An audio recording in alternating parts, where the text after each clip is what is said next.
they can't afford it. For example, the one example I mentioned was BMW and Toyota.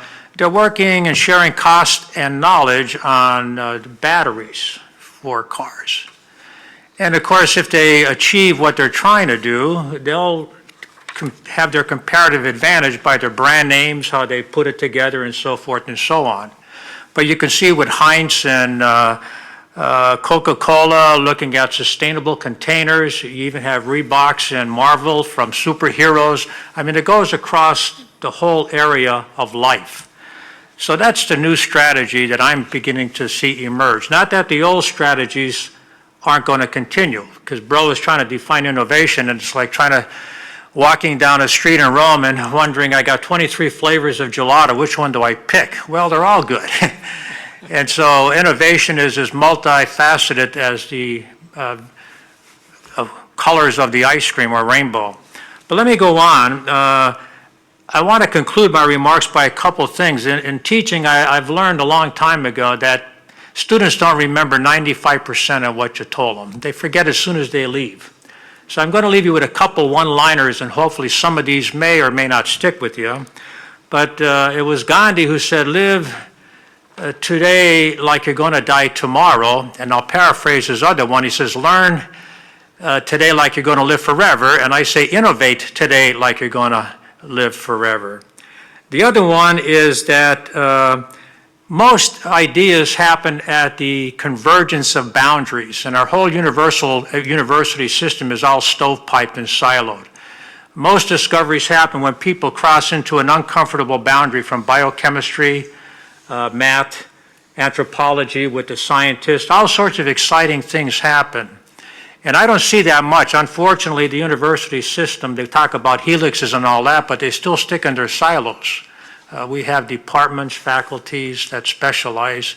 And in America, STEM at my university was the big thing: science, technology, engineering, and math. Now, Steve Jobs, before he passed away, wanted to change it to STEAM: science, technology, engineering, arts, and math. And we need people who can think creatively, and you don't get that in engineering. You get how to put things together. You don't know the why of it. Sometimes you just do it. So I think STEAM needs to be the new buzzword. I would hope that the innovators up here would take something like that. And finally, everyone says if it ain't broke, leave it alone, and I disagree with that so much. My whole life has been, if it ain't broke, break it. Because if you don't break it, you don't go to the next level. We're in a paradigm paralysis. And so I even tell my students, they're no good to me if they don't challenge me. The last person you ought to believe, and I hope everyone in this room takes this to heart, is the last person you ought to listen to and believe is me.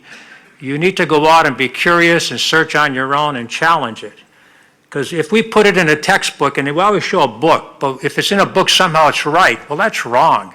All we have in a book is something that we can leap on and move further. So I'll close with this competitive competition. Newton, we all know who he was.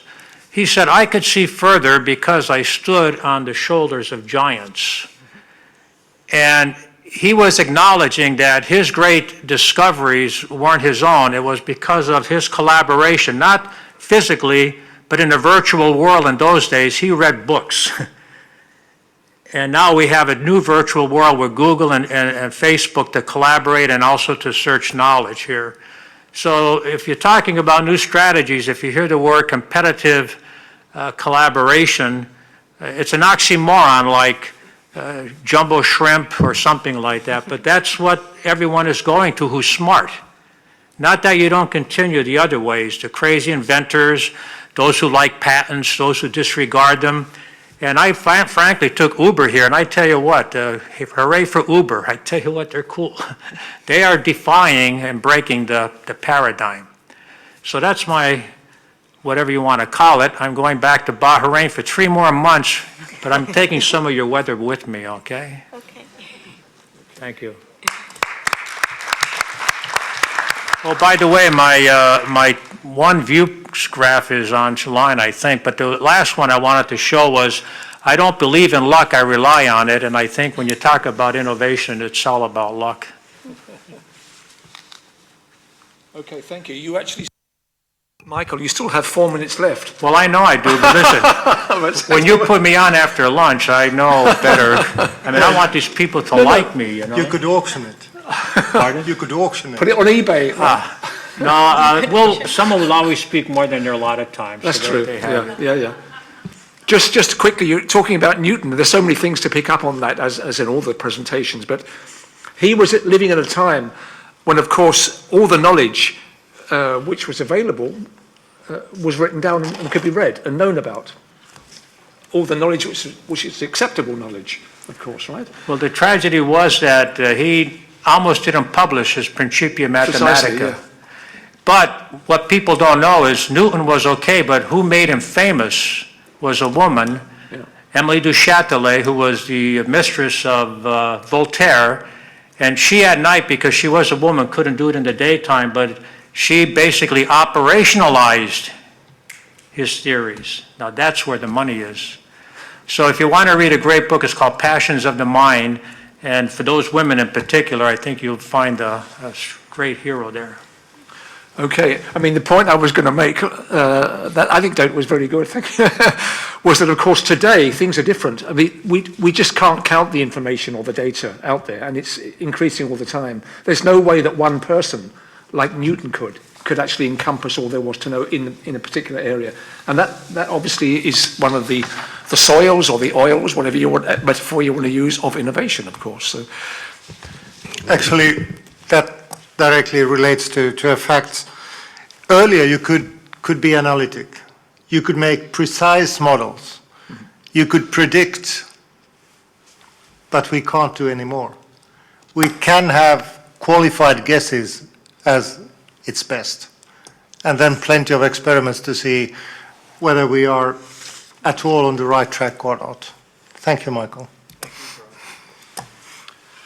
okay, let's move on, and I think our fourth speaker is Evgeny Obratsov, Head of Research and Development Laboratory, the Atom Project in Russia. Thank you. Evgeny, you have your presentation now. Okay. Good afternoon.